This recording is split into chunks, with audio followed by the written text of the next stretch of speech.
தாயை தேர்ந்தெடுக்கும் தந்தையை தேர்ந்தெடுக்கும் உரிமை உன்னிடத்தில் இல்லை.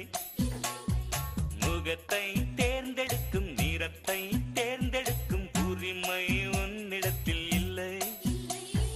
பிறப்பை தேர்ந்தெடுக்கும் இறப்பை தேர்ந்தெடுக்கும் உரிமை உன்னிடத்தில் இல்லை.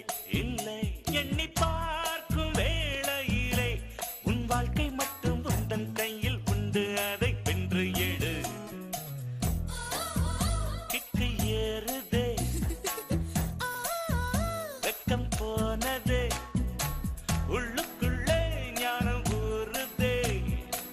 உண்மையெல்லாம் சொல்லத்